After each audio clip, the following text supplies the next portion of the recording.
आज का मोटिवेशन है हौसलों के तर्कस में कोशिशों का वह तीर जिंदा रखो। हौसलों के तर्कस में कोशिशों का वह तीर जिंदा रखो। हार जाओ चाहे जिंदगी में सब कुछ, फिर भी जीतने की उम्मीद जिंदा रखो। हार जाओ चाहे जिंदगी में सब कुछ, फिर भी जीतने की उम्मीद जिंदा रखो। जय हिंद दोस्तों। आज इस वीडियो में DElEd force DElEd second semester question paper 4 गणित को डिस्कस करेंगे 2025 के क्वेश्चन पेपर। तो चलिए बिना देरी किए हुए वीडियो को शुरू करते हैं। तो देखिए यहाँ पर हमारा पहला होता है, इसमें 18 क्वेश्चन होंगे। पहले 5 क्वेश्चन वस्तुनिष्ठ यानी बहुविकल्पीय प्रश्न होंगे। तो देखिए यहाँ पर हमारा पहला क्वेश्चन दिया गया है कि यदि किसी त्रिभुज के दो कोण असमान है यानी बराबर नहीं है तो छोटे कोण की सामने की भुजा होती है। देखिए एक प्रमेय होता है। प्रमेय इस प्रकार होता है कि मान लेते हैं ABC एक त्रिभुज है, तो बड़ी भुजा के सामने का कोण बड़ा तथा छोटी भुजा के सामने का कोण छोटा होता है और बराबर भुजा के सामने का कोण बराबर होता है। जैसे मान लेते हैं यह A है, ठीक है, और यह B मान लेते हैं और यह C मान लेते हैं। अगर यह भुजा A और B AB और BC बराबर है तो इसके सामने की भुजा क्या हो जाएगी, इस भुजा के सामने की भुजा यह कोण हो जाएगा, कोण A, और AB भुजा के सामने का कोण C हो जाएगा। तो कोण A और कोण C आपस में बराबर हो जाएंगे। तो 3 थ्योरम याद रखिएगा कि बड़े भुजा के सामने का कोण बड़ा, छोटे भुजा के सामने का कोण छोटा तथा बराबर भुजा के सामने का कोण बराबर होता है। इसलिए आपको पता होगा जो हमारा समबाहु त्रिभुज होता है उसके तीनों भुजाएं बराबर होती हैं, जिसकी वजह से तीनों कोण बराबर होते हैं, क्योंकि बराबर भुजा के सामने के कोण बराबर होते हैं। ओके, इन 3 थ्योरम आपको याद रखना होगा इस क्वेश्चन को लगाने के लिए। तो देखिए कहा है कि छोटे कोण के सामने भुजा होगी, तो छोटे कोण के सामने भुजा छोटी होगी, इसलिए ऑप्शन नंबर 3 छोटा सही हो जाएगा।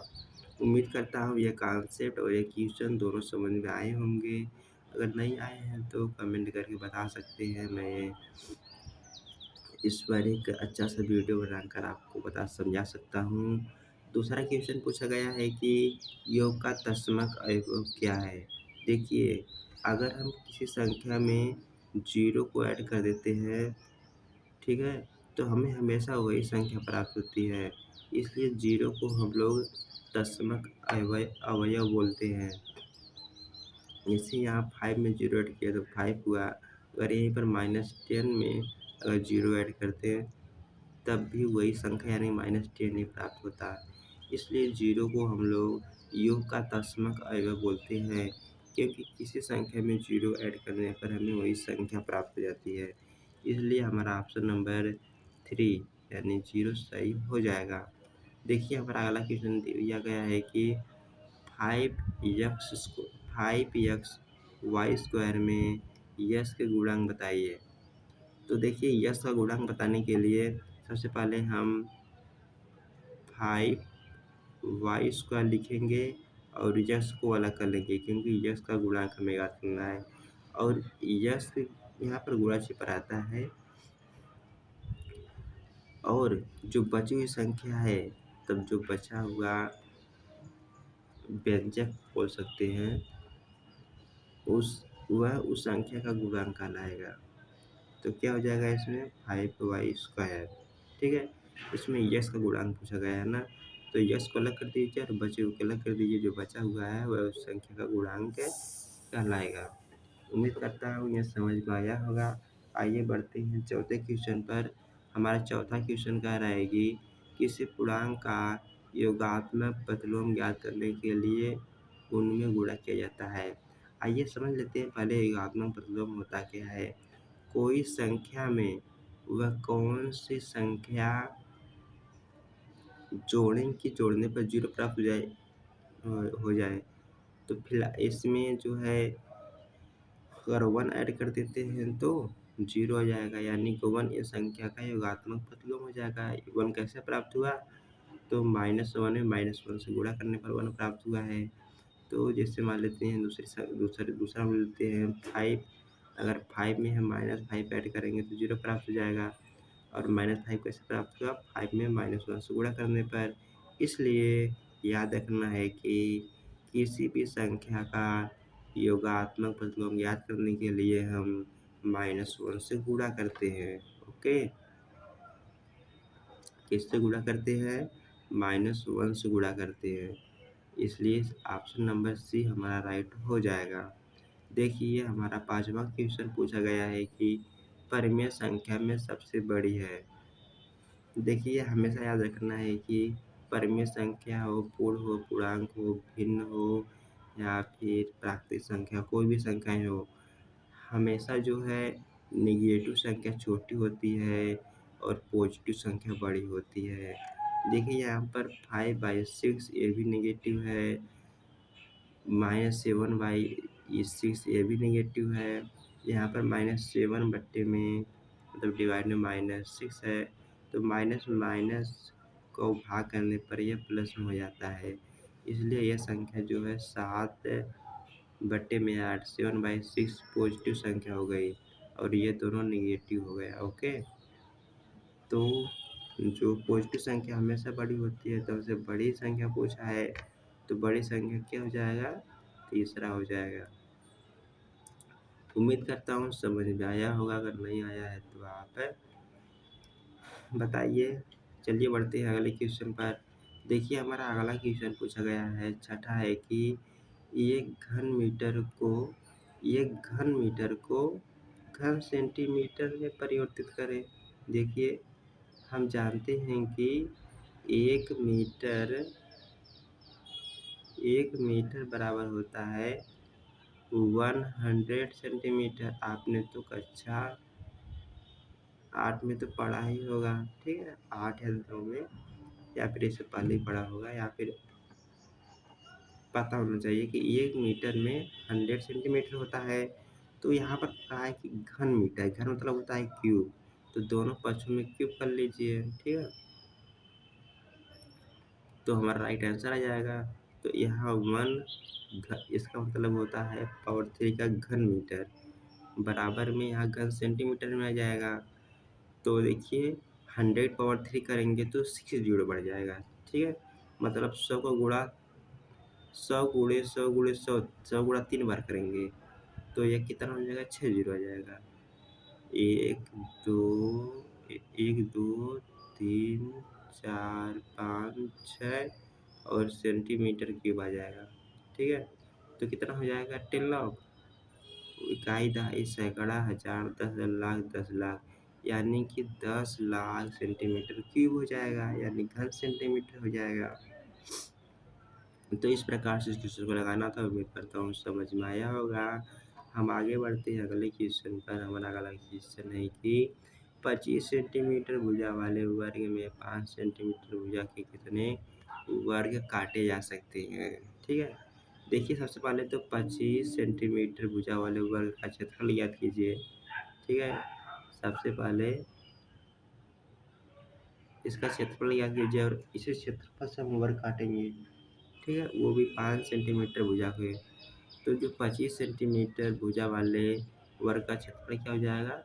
वर्ग का क्षेत्रफल होता है लंबाई गुणे चौड़ाई या भुजा का वर्ग, ठीक है, तो यानी कि 25 गुणे हम 25 लिख देते हैं क्योंकि यही इसका क्षेत्रफल होगा। और 5 सेंटीमीटर भुजा वाले वर्ग का क्षेत्रफल हो जाएगा 5 सेंटीमीटर 5 सेंटीमीटर भुजा वाले वर्ग का क्षेत्रफल हो जाएगा 25। तो 25 सेंटीमीटर स्क्वायर वाले जो वर्ग काटना है हमें, और इसका क्षेत्रफल हो जाएगा 25 गुणे 25। तो इसमें हम भाग कर देंगे 25 से, क्योंकि इतने ही 25 सेंटीमीटर वर्ग के क्षेत्रफल वाले वर्ग को काटना है 25 सेंटीमीटर भुजा वाले वर्ग का क्षेत्रफल को। तो हम इसमें भाग कर देंगे। भाग करने के लिए आप स्टेप अनुसार लिख दीजिएगा, प्रश्नानुसार इससे कहा है। तो 1 25 से कट जाएगा तो आंसर आ जाएगा 25 जो है वर्ग आ जाएगा। ठीक है, तो लिखना है वर्गों की संख्या बराबर बड़े वर्ग का क्षेत्रफल बटे में छोटे वर्ग का क्षेत्रफल। ठीक है, वर्गों की संख्या बराबर बड़े वर्ग का क्षेत्रफल बटे में छोटे वर्ग का क्षेत्रफल। तो बड़े वर्ग का क्षेत्रफल 25 हो जाएगा, छोटे वर्ग का क्षेत्रफल 25 को भाग करने पर 25 कट जाएगा, बचेगा 25। तो 25 वर्ग काटे जा सकेंगे।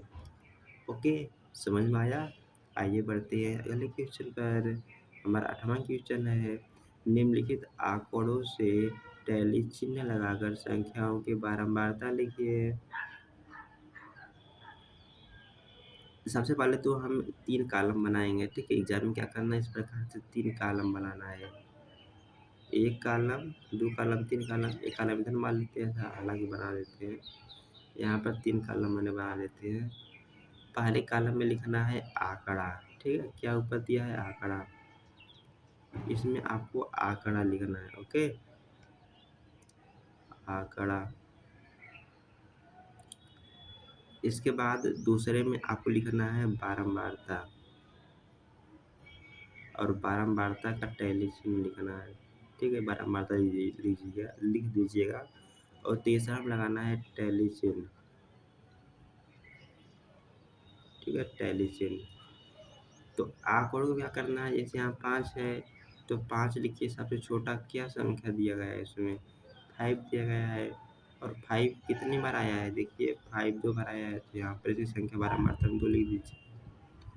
ठीक है, तो टैली चिन्ह अंत में लगाते हैं। और इसके बाद 6 आता है, देखिए 6 कितना बार है, 6 तो एक ही बार है, बारंबारता उसका एक लिख दीजिए। ठीक है, और इसके बाद देखिए 8 कितना बार आया है, 8 3 बार आया है, 8 3 बार आया है, 3 बार लिख दीजिए। फिर इसके बाद देखिए 8 के बाद हमारा 13 है। ठीक है, देखिए 13 कितना बार आया है, 13 2 बार आया है, तो 2 लिख दीजिए। तो टैली चिन्ह लिखने के लिए हम 1 के लिए 1 पाई ही देते हैं इस प्रकार से। ठीक है, और 2 के लिए 2 पाई खींचते हैं इस प्रकार से। तो ये टैली चिन्ह हो गया। और 6 के लिए 1 आया है तो 1 लिखिए इस प्रकार से आगे उसके। और जो है 8 3 बार आया है तो यहाँ पर 3 पाई लिखिए। ठीक है, ये टैली चिन्ह है। और इसके बाद यहाँ पर 13 2 बार आया है तो इस प्रकार से 2 लिखिए टैली चिन्ह। तो देखिए टैली चिन्ह लिखने के लिए आप इस प्रकार लिखेंगे।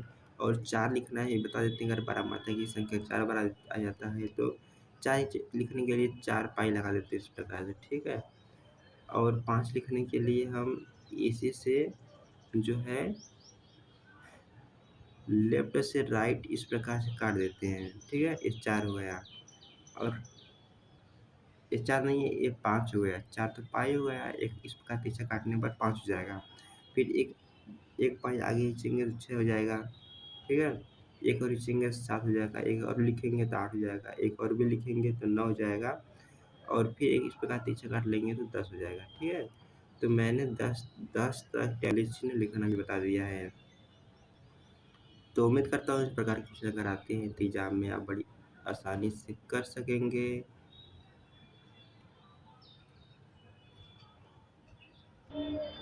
यहाँ पर देखिए नवा क्वेश्चन आया है कि व्यंजक 5x² plus 7xy plus 3xy minus 7x² minus 2xy minus 6z plus -10 को सरल कीजिए। देखिए हमेशा याद रखिएगा कि सजातीय पदों की ही घटाया या जोड़ा जा सकता है। इसलिए देखिए यहाँ पर अगले स्टेप में बराबर करके लिखिएगा। एक क्वेश्चन उतारने के बाद है, यहाँ पर 5x² है, यहाँ पर -7x² है। तो ये जो है जब घातें समान होते हैं, जब चर की घातें समान होती हैं तो उसे सजातीय पद बोलते हैं। गुणांक कुछ भी हो तो सजातीय पद को जोड़ लीजिए। देखिए यहाँ पर -7x² है, यहाँ पर 5x² है, तो क्या आ जाएगा -2x² आ जाएगा। अब यहाँ पर देखिए xy है, यहाँ भी xy है, यहाँ भी xy है, तो तीनों xy की जोड़िए। 7xy + 3xy 10xy - 2xy कितना हो जाएगा, तो 10 में से 2 गया तो 8xy आ जाएगा।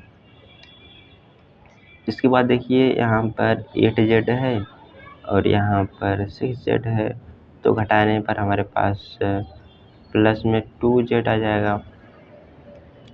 अब इसके बाद देखिए अचर पद बचा है, अचर पद क्या बचा है हमारा -10 बचा है, -10, तो यही इस प्रश्न का राइट आंसर हो जाएगा।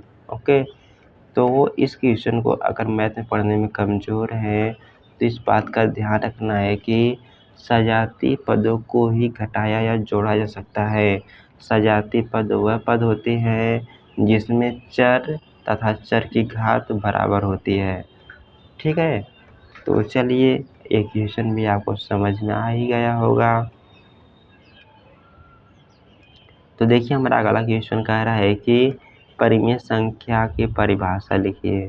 ठीक है, देखिए परिमेय संख्याएं वे संख्याएं होती है जिसे हम p/q के रूप में लिख सकते हैं, जहां q बराबर = नॉट 0 है और pq जो यहाँ पर और लिखिएगा, और जो pq है ये बिलोंग करता है। ठीक है, मतलब इसका मतलब संबंधित है इंटीजर से, यानी कि पूर्णांक से, जिसे i या z से रिप्रेजेंट करते हैं।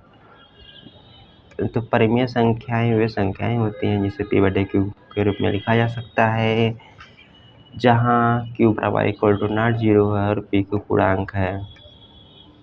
जैसे यहाँ पर pq पूर्णांक मतलब है कि p या q के स्थान पर -1 रख सकते हैं, -2 रख सकते हैं, -3 रख सकते हैं।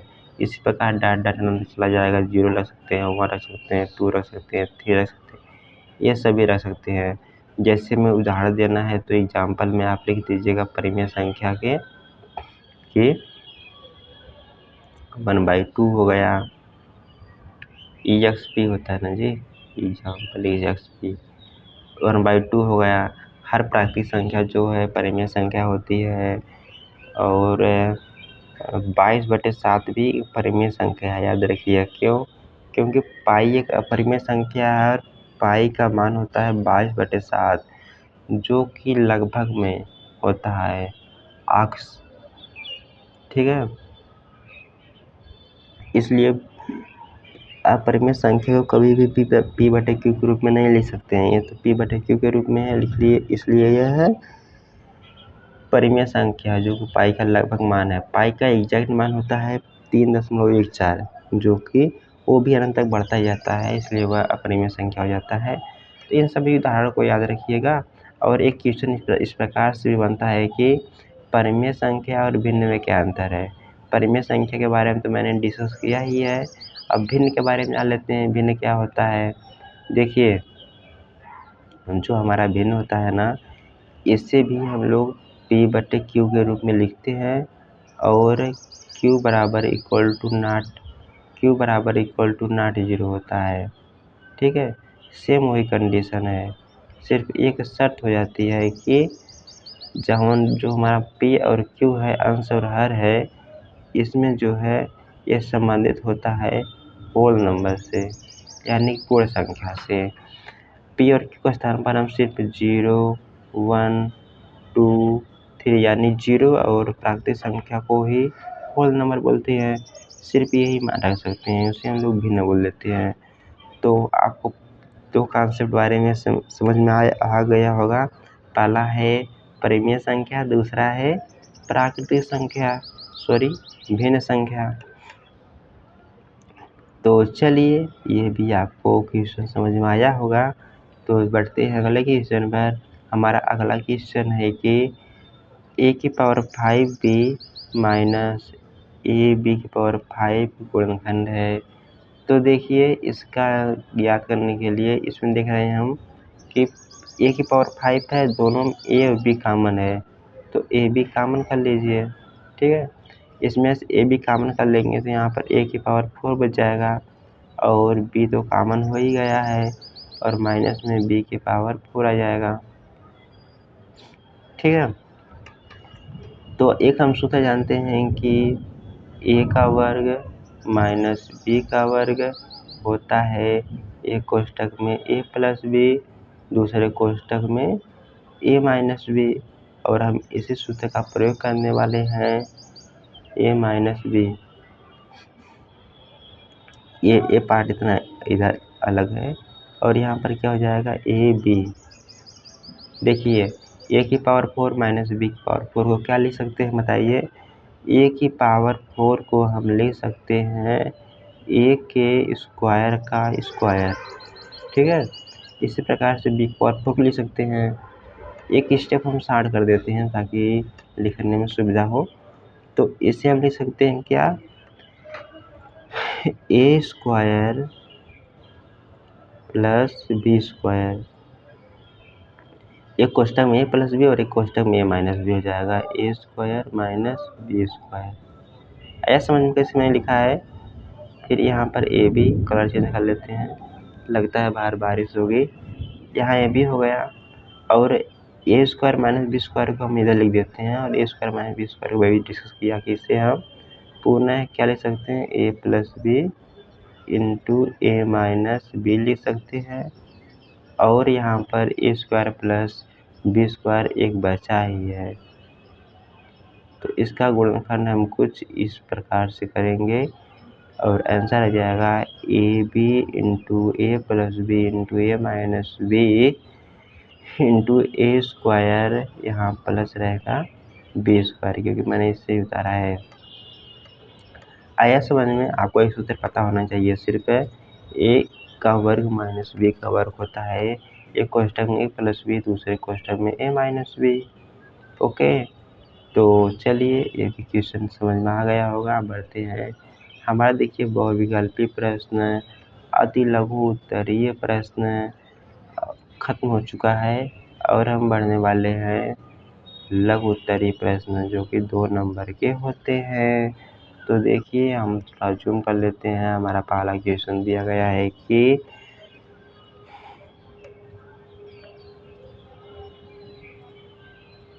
कलर रख लेते हैं ब्लू।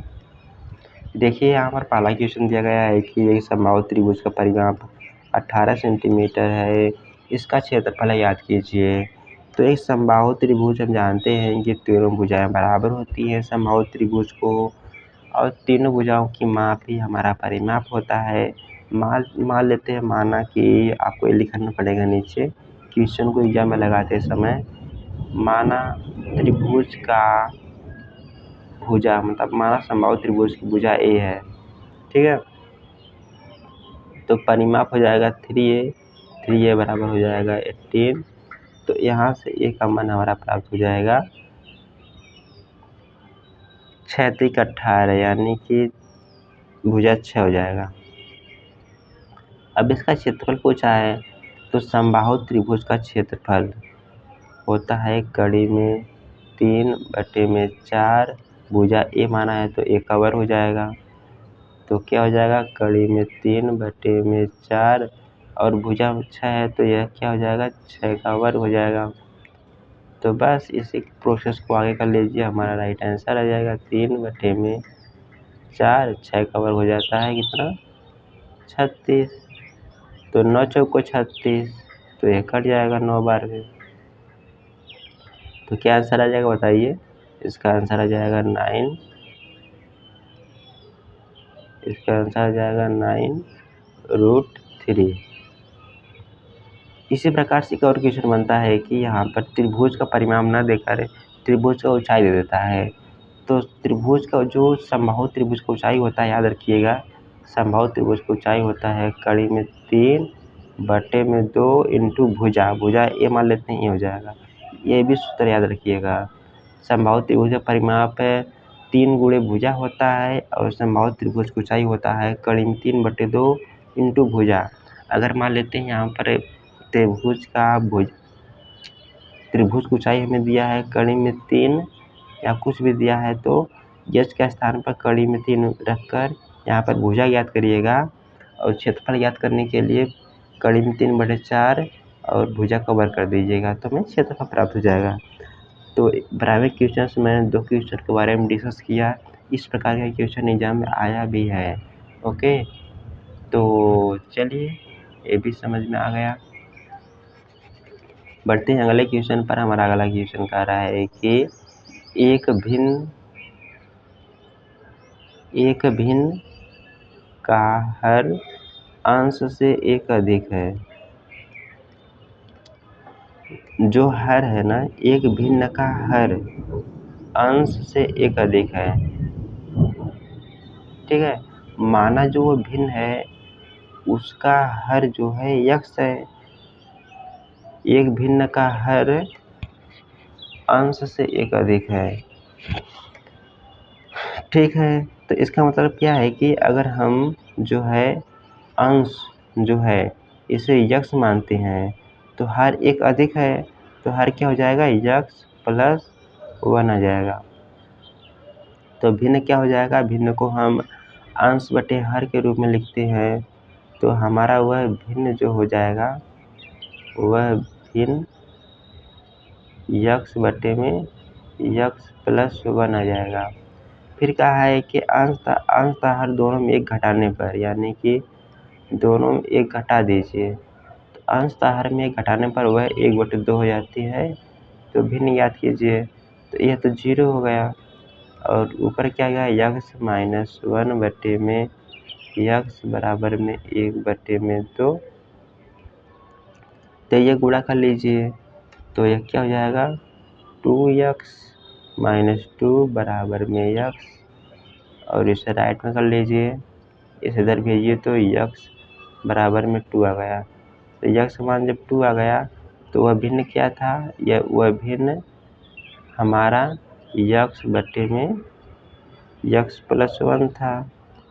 तो यक्स के स्थान पर रखिए 2, यक्स प्लस 1 3 हो जाएगा, तो वह भिन्न क्या हो जाएगा हमारा 2/3 भिन्न हो जाएगा। ओके, देखिए बारिश आने वाली है। ओह माय गॉड, पूरा हटा दिया मैंने, चलिए कोई बात नहीं, कंट्रोल Z तो हो जाएगा ना, जान लीजिए। तो देखिए हमारा 14वां क्वेश्चन कह रहा है कि यदि यक्स प्लस 1/x बराबर 3 है तो x square plus 1/x square का मान क्या होगा। सिंपली यहाँ पर तो हमें दिया है यक्स प्लस 1/x बराबर में 3। ओके, तो दोनों पक्षों में वर्ग कर लीजिए, तो दोनों पक्षों में वर्ग करने पर यक्स प्लस 1/x का जब वर्ग करेंगे तो यह हमारा 3 का वर्ग हो जाएगा। ठीक है, तो यह x square plus 1/x square 1/x square, A का वर्ग प्लस बी का वर्ग प्लस 2 ये भी होता है ना, यक्स प्लस 1/x गुणा करेंगे तो 1 आ जाएगा, इसलिए यहाँ पर 2 हो जाएगा और बराबर में 9 हो जाएगा। 3 का वर्ग 9 होता है ना, देखिए 9 किस प्रकार बन गया। तो यहाँ पर क्या होगा, x square plus 1/x square बराबर में 9 में से 2 गया जाएगा तो हमारे पास 7 बच जाएगा। ठीक है, और यही पूछा था कि x square plus 1/x square मान क्या आ जाएगा, 7 आ जाएगा। आ गया होगा आपको समझ में। तो देखिए हमारे पास 15वां क्वेश्चन का है कि एक घनाभ की लंबाई 80 सेंटीमीटर, चौड़ाई 40 सेंटीमीटर, ऊंचाई 1 मीटर 20 सेंटीमीटर है। घनाभ का आयतन घन मीटर में याद कीजिए। देखिए मीटर में पूछा है ना, या सेंटीमीटर में दिया है। सबसे पहले हम जो है सेंटीमीटर में ज्ञात करते हैं और घन मीटर बदलने के लिए 10 लाख से भाग करना होगा। ठीक है, पहले हम घन सेंटीमीटर ज्ञात कर लेते हैं। तो घनाभ का आयतन हो जाएगा, यहाँ पर घनाभ का आयतन होता है लंबाई L गुणे B गुणे H। घनाभ का आयतन क्या होता है, लंबाई गुणे चौड़ाई गुणे ऊंचाई। तो लंबाई है 80 सेंटीमीटर चौड़ाई है 40 सेंटीमीटर, ऊंचाई है 1 मीटर 20 सेंटीमीटर, और इससे भी सभी यूनिट जब सेंटीमीटर में है तो इसे भी सेंटीमीटर में बदलिए, नहीं तो गलत हो जाएगा। तो कितना हो जाएगा यह हमारे पास 120 सेंटीमीटर हो जाएगा, क्योंकि 1 मीटर में 100 सेंटीमीटर हो जाएगा। तो ये घनाभ का आयतन हो जाएगा, ठीक है। तो ये सेंटीमीटर क्यूब में आ जाएगा घनाभ का आयतन। गुणा कर सकते हैं या फिर इस पर छोड़ भी सकते हैं, गुणा कर लेते हैं। हमें यहाँ पर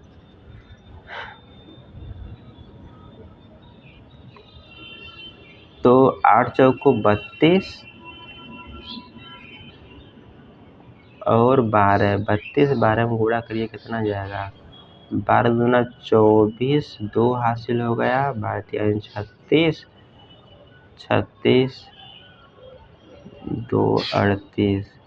तो हमारे पास इसका आयतन हो जाएगा 384, और यहाँ पर देखिए 1 2 3 0 है तो 3 0 लगा दीजिए। तो हमें इसका आयतन पूछा था, घनाभ का आयतन जो है घन मीटर में ज्ञात कीजिए। तो घन मीटर बदलना है, ये हमारे पास सेंटीमीटर क्यूब है। अभी ऊपर मैंने क्वेश्चन लगाया था, देखिए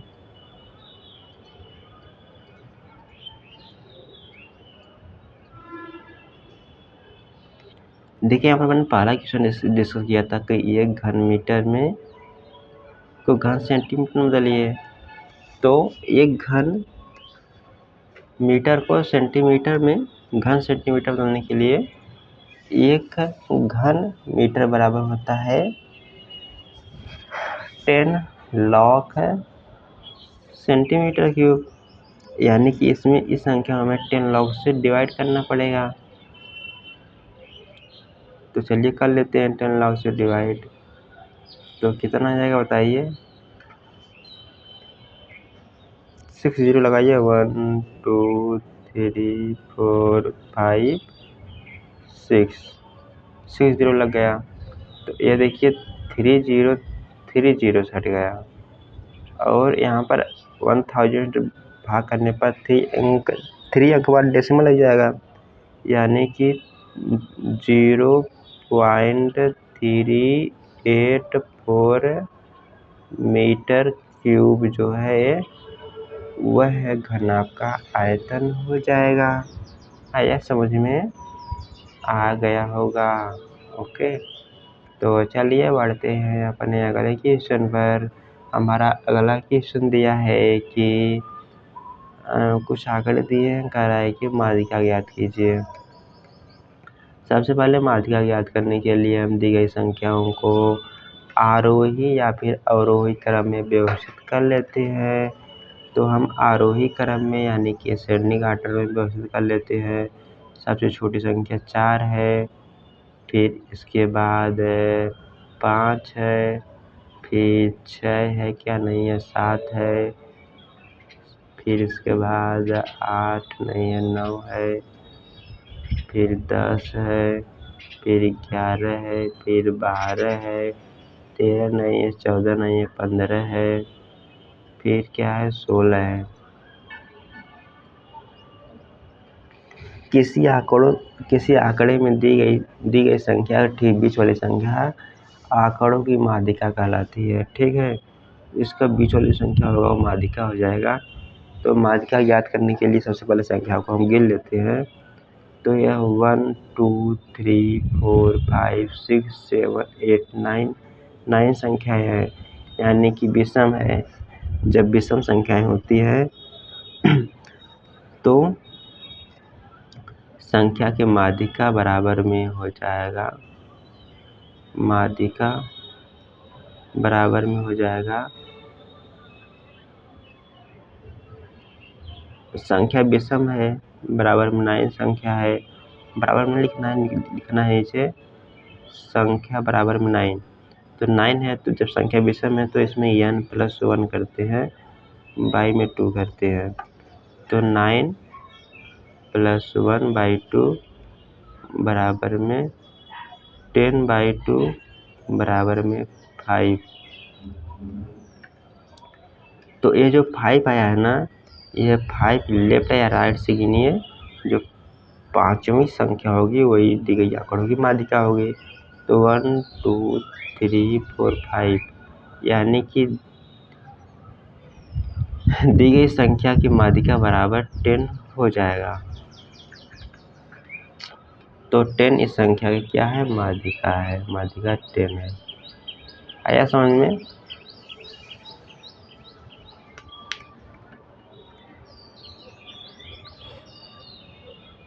तो चलिए आगे बढ़ते हैं। हमारा जो है 17वां क्वेश्चन कह रहा है कि यदि त्रिभुज ABC PQR में,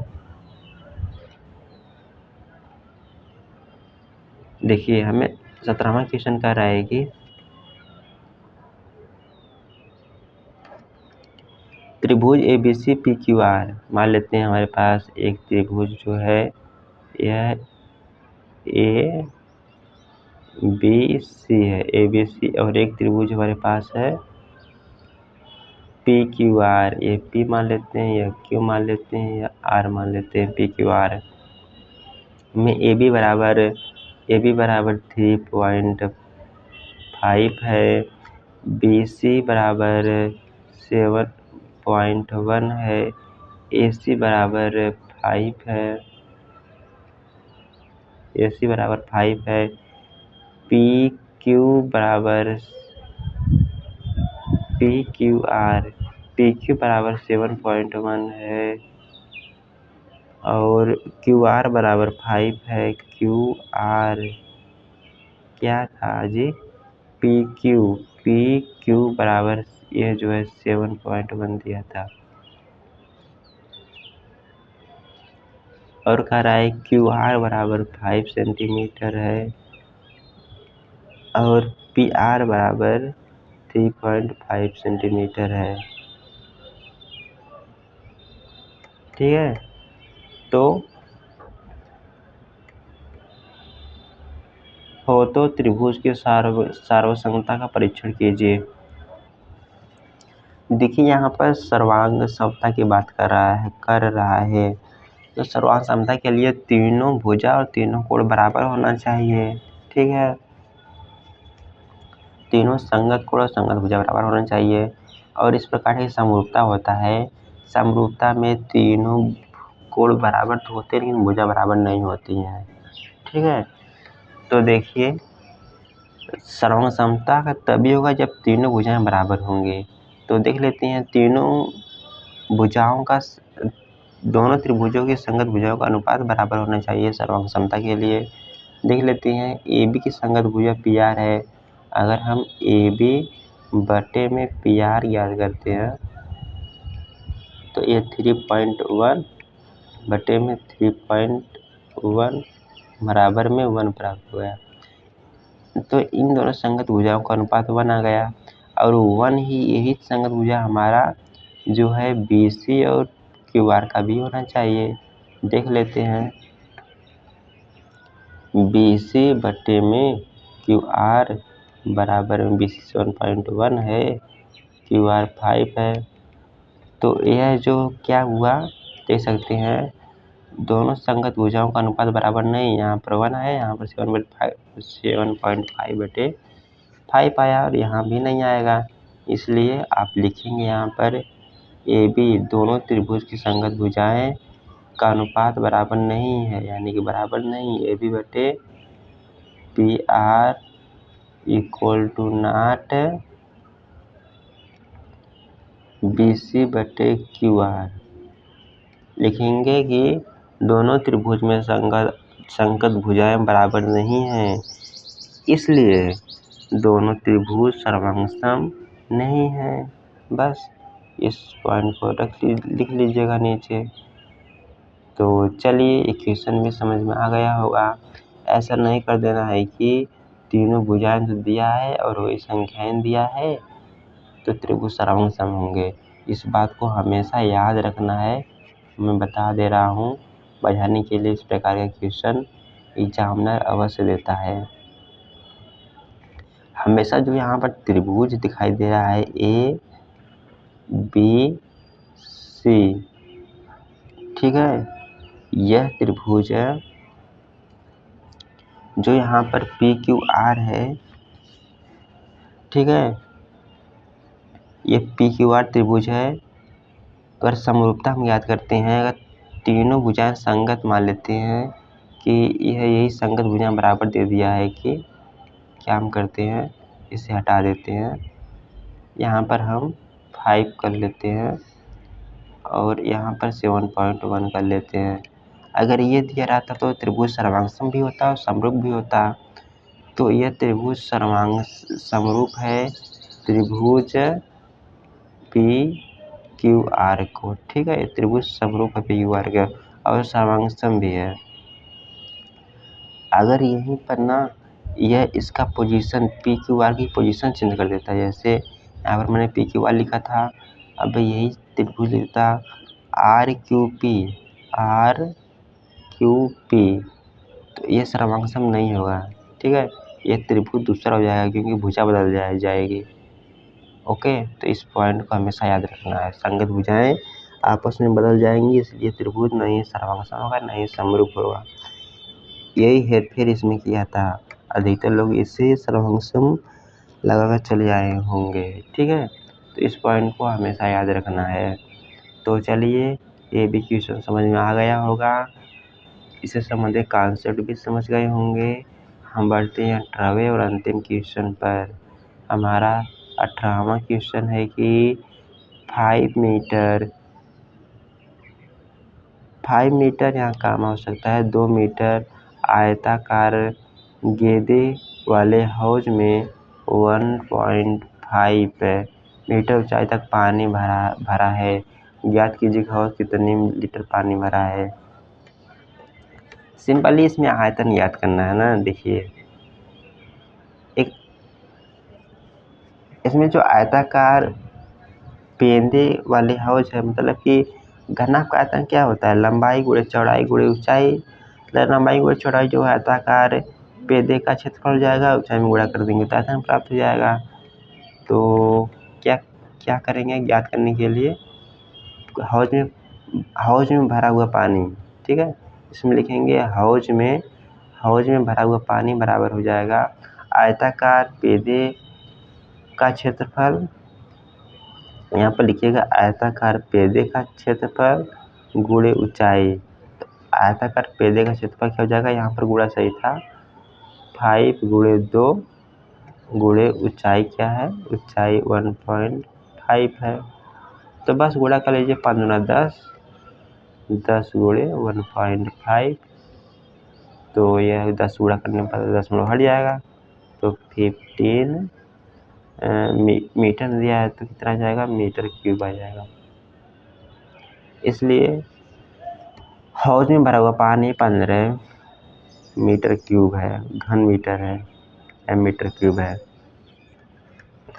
तो दोस्तों, मैंने इस वीडियो में लगभग 40 मिनट में इस क्वेश्चन को, पेपर को और डिटेल इसके कॉन्सेप्ट को समझाया है।